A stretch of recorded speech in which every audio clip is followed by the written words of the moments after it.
we are going to go back to the county executive, and we're going to hear an update on the shelter right now. So if you'd like to stick around for that, Ms. Johnson, I think that would be great.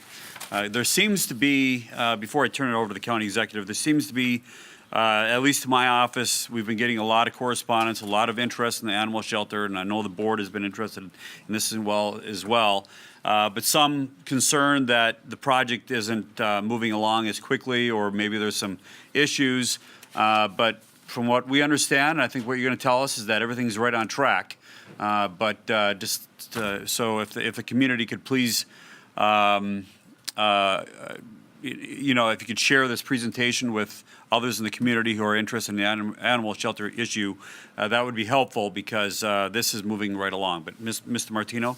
Thank you, Mr. Chairman, and Mr. Bruin will make a presentation in a moment on the quarterly capital projects. There's a number of significant projects he's going to report on, and of course, the big interest is in the animal shelter, and rightly so. It was a very big decision for this board to make for the community, and a very large dollar item, but be the only animal shelter that we construct for the foreseeable future, to say the least. And as with any project, you know this from all the projects we've constructed over the years, there are many issues to be dealt with over the project life, but we take each project from the conceptual design to the ribbon cutting and actual operation. And our intent at this point in time is still to deliver the project that you authorized last August. So, August of 17. It does take time to have it designed, so that we can go out to bid, and that's some of the information that Mr. Bruin is going to be sharing. So, Tom, with that, why don't you go ahead? Thank you very much, Mr. Chairman, members of the board. I'm Tom Bruin with the Department of Public Works, and I'm pleased to be before you today to talk about progress on some of our key and major capital projects. I'm going to talk first, of course, about the animal shelter. I know you'd expressed specific interest in that. Going to hit on some of our other major projects, in particular fire and rescue stations. We have several underway at various levels of construction or design. And last, I'm going to touch on the adult detention center. As you know, we have a major 204-bed expansion of the jail. But first, to the animal shelter, as Mr. Martino mentioned, we brought initially to you 4 different conceptual design alternatives, ranging from renovation of the existing shelter to renovation with addition and to a full new construction of a new facility. And the design option that was chosen back in August of 2017 was design option C, which is construction of a new shelter with demolition, ultimately, of the old existing shelter. I'm pleased to report to you that the detailed design is almost done. We anticipate to have that done in January of 2019. This is in line with what we reported to you at the time that design option C was chosen. So we are where we want to be at this point from a schedule perspective. As we have gone through design, the detailed design, we have done several sessions of value engineering to keep the project within the budget that you allocated. We have identified a couple of bid alternates that ultimately, when we get to the awarding of the contract, will be included in the bid as alternates, but that we hope to bid along with this project. And I would just mention that the process that we've gone through on this project with the user committee, with some public input, it's the same process, and the value engineering, it's the same process that we follow for any major project that we undertake. So in terms of the schedule and the next steps for the animal shelter, as I mentioned, the design documents and the construction documents are almost complete. They will be 100% next month in January of 2019. At that time, we will get into plan review, permitting, and the actual bidding, where we solicit contractors to bid on this project. We will be underway with construction and be able to issue the notice to proceed in June of 2019.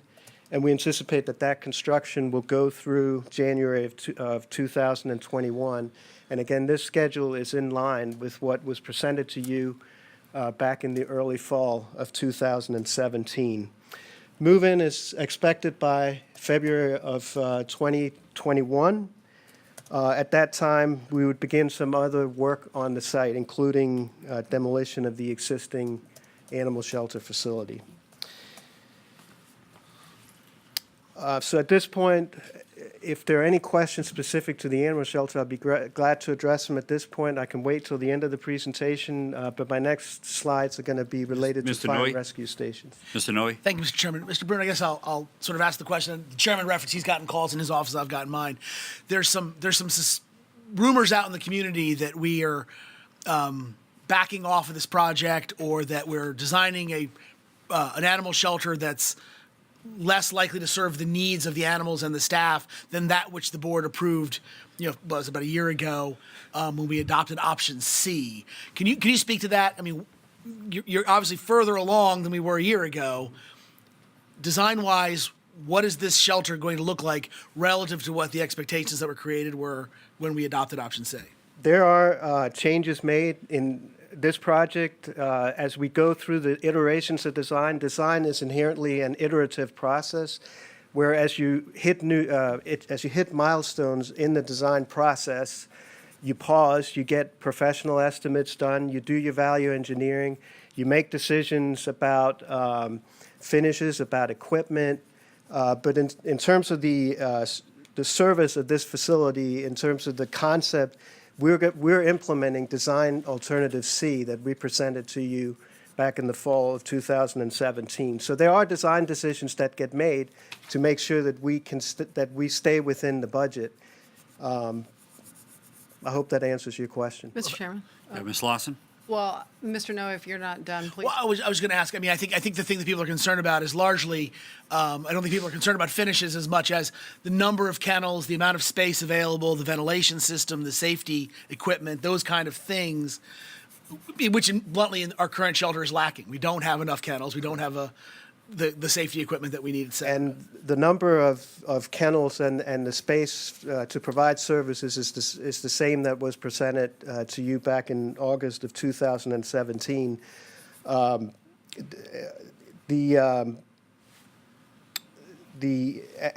we identified some bid alternates as part of this project that we can bid, or that we can award as part of that original contract, or that we can award later on in the process, but we're implementing the alternative that was presented to you and the concept that was presented in August. Mr. Chairman? Ms. Lawson? Well, I try to jump in, but I Be don't. polite. Just jump in. Okay, well, the county executive maybe want to say something before I, You're such a Midwesterner. meaning I'm nice? Okay, I'll go ahead then. That's what I meant, yeah. Mr. Bruin, what do you mean by bid alternates?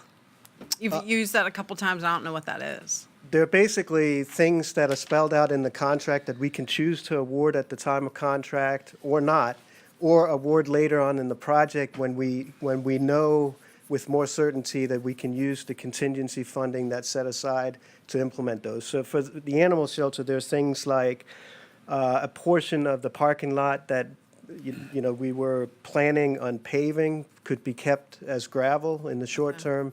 The trail system on the site, I believe the barn, replacement of the barn is part of that, but there are things that do not preclude the service, the basic functioning of the facility. Okay, that's good to know.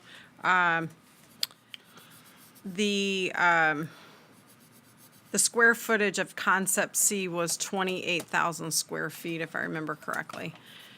And I'm not going to hold you to a square footage today, because I know from working with you on the Noakesville Fire Station that we're going through right now, like you said earlier, during the design phase, you tweak things as you go and you work with your architect and engineer and whatnot.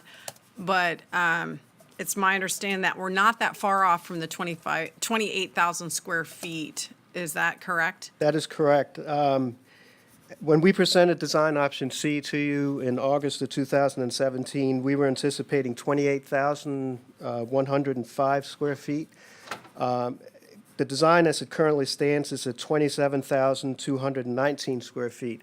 But I would point out to you, some of that is elimination of redundant space. We were able to eliminate some corridor space, consolidate some of the spaces for, instead of exclusive use of some functions, to have multiple uses of space. It doesn't hamper or impact the operation of the facility, but it gets the building more efficient, so to speak, eliminating redundant space. So it's less than 1,000 square feet, which is not significant, and it doesn't compromise the intent of the facility or the functioning of the facility. Okay, and then if I can, Mr. Chairman, Yes. thank you. I know one of our big needs, as Supervisor Noe point out, we have a lot of needs, which is obviously why we're building this new shelter. One of the needs that I'm honing in on is the veterinary clinic. So our on-staff vet can do the work that needs to be done rather than contracting it out. That, I hope that hasn't been reduced in scale or anything along those lines. No? It has not. Okay, and then you mentioned the kennels, that those have gone down in number, or what did you say earlier? Or they haven't gone down in number? They have The not. number of kennels? No, they have not. The regular kennels have stayed the same. The overflow area has been reduced. Okay, the overflow area's been reduced, but, okay. Not real sure what the difference is, but we can you can fill me in on that later. I think that's all I have for the moment. Thank you very much. Mr. Principe? Thank you, Mr. Chairman. Just a couple of questions to get to the point trying to be asked earlier. Do you anticipate any cost overruns at this point, given the near-complete designs? We do not anticipate that at this point. We're almost done with the detailed design. As I mentioned earlier, as we hit certain milestones of the design and the iterations of design, we have professional estimates done to make sure that we are within budget. We've done several professional estimates on this project, and we're within the budget. Mm-hmm. And did you call it contract amendments, design amendments? Is that the same as value engineering? You also referred to value engineering, where you might have to Well, value modify. Value engineering is when you look at sort of the design as it stands, and you make decisions about systems, finishes, consolidation of space. Bid alternates is when you get to the end of the design, you pick out kind of standalone elements that you can choose to award at the time of award or not. Or you can award it later on in the contract. So it's not in the contract when it kicks off, so to speak. You can add it to the contract later. It is part of the bid, so the contractor bids on it. But depending on the budget available, you either award it right off the bat or you wait till later in the project when you know with more certainty what your funding situation is. Thank you. Mr. Chairman, Yep, Ms. Anderson? I have two questions. The first one is, would you clarify the barn situation just a little bit more? That's my first question. We currently have a barn that we use that we could continue to use if it doesn't fit in with option C like we thought it was going to, or just clarify that? And I would like to clarify, I mean, at this point, we do anticipate that we will award that as part of the, award when we get the bids in. But if we had to take something out of the initial bid, that just made sense, because again, it doesn't compromise the basic functioning of the new shelter. But we can then, I mean, if the budget is a concern at that time, we can wait to award that, or we can try to accomplish that work in another way, if that makes sense. It does. My other question is, there have been comparisons made with what we're spending on this facility and what other adjacent jurisdictions have spent. We're sometimes compared with Stafford, and they built a facility for $5.7 million, and that's still kind of out there, in the rumor mill that why couldn't we have spent about that same amount. Could you just explain that a little bit? What that facility, how it differs from ours, and why we need a larger facility? And I can address that sort of broadly, and then I may need some help. I know some of the animal shelter staff has actually visited the facility in Stafford. It's a little bit of an apples to oranges comparison. First of all, the $5.7 million, that was not the total cost of the project, because the way they accounted for it, they split the project out among several different projects. There was a site utility relocation project that wasn't priced in the shelter itself. And also the building, the $5.7 million was just the building. It did not have the furnishings and equipment that's budgeted in our facility. So I just wanted to make that clear up front. I will also say just broadly that when we look at other facilities of this type on a per square foot basis in terms of the cost per square foot, we're very much in line. In fact, we're almost to the dollar in line with what Fairfax County built in connection with their, they built a joint police station animal shelter on the, was it the southeastern end of Fairfax County? And we're almost identical in terms of the per square foot cost. So when we look at other facilities of the type that we're intending to build, we're right in line, cost-wise. Size-wise, I may need help with that because I'm not in detail familiar with the Stafford County facility, but I hope I answered your question. Well, is there a big difference in the number of animals that we take care of? Well, why don't you come up to the, yes, please.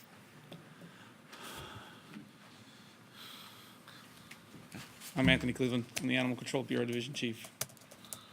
Your questions regarding Stafford Shelter, their intake rates are about half of the amount of animals that we take in every year. So their facility is approximately 17,500 square feet. If you do a per square foot analysis of comparing the number of animals intaked and per square foot, their intake is about 7.7 square feet of shelter space per animal intake. Our project where it should be somewhere in that similar line. Couldn't give you that exact without having the exact square footage of what our shelter Thank you. is. Mr. Chairman. Mr. Kenlon. Just want to make sure I understand this. And maybe the words are synonymous. Is intake the same as saying capacity? No. Or, okay, you're saying that we're busier than they are. Absolutely. But I guess what Supervisor Anderson was saying was capacity-wise, if at full capacity, how does that compare with Stafford? Is it double what Stafford can hold at full capacity? I don't know the exact number of cages that are in the Stafford County Animal Shelter. I can just tell you the total square footage that is publicized in terms of what the project size. Okay, I think I would be, just to follow up on what Supervisor Anderson was saying, I think I'd be interested just to, because I too am getting some of those questions about the comparison. I think it would be helpful to understand at capacity how many animals our shelter will hold compared to what the smaller Stafford shelter holds. And then in addition to, I'd like to understand what that cost of the building would be for Prince William County. So I know we've wrapped up some other costs which have brought up the number, and Stafford most likely hasn't built those costs into their, so ours looks higher and theirs looks lower. I'd like to understand also at some point, doesn't have to be today, but what the actual cost of the building will be. The other thing to just remind you of, I'm not sure that you can exactly compare apples to apples in terms of our project and their project. When you look at the kinds of materials they used and not abiding by best practices that are standards within the industry, that they've done things that we are not going to do in our building in terms of having cages face each other, in terms of the materials used that are not, the long-term durability of the materials they've used are not smart with their dollars, that we're trying to be smarter with our dollars in terms of the upkeep and the replacement costs. Mr. Chairman. Yeah. Well, although I do appreciate the jab on Stafford not being as smart as we are, I went down this discussion last time where we talked about what were the nice to haves, what were the state requirements versus what were the what we wanted in as far as what the community desires were. And so I understand that not everything is apples to apples because we wanted more, I believe, from our animal shelter compared to what Stafford County wanted with their animal shelter. It looks like they went with a much more utilitarian type structure than we did.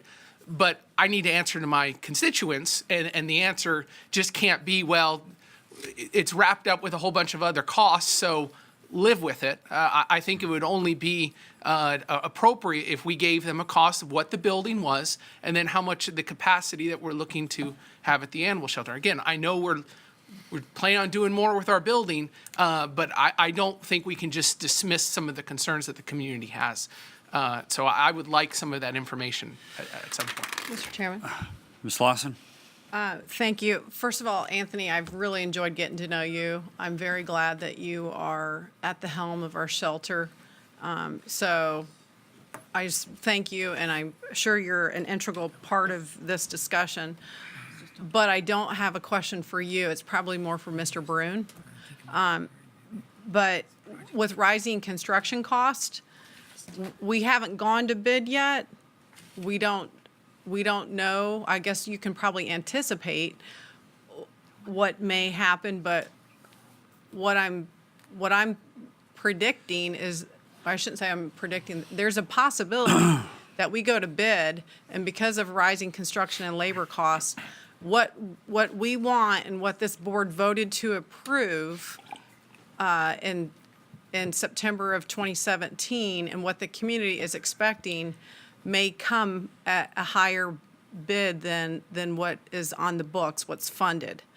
And if that's the case, that could be the case, then it's my understanding from talking to Mr. Martino that it'll basically have to come back to our board to decide if we're going to scale back or find additional funding for what we really intend to build a shelter that is going to serve our community, our growing community for the next 30, 40 years. Is that a fair way to Yeah, Mr. summarize Chairman, this? members Mr. Martino? of the board does approve the construction contract.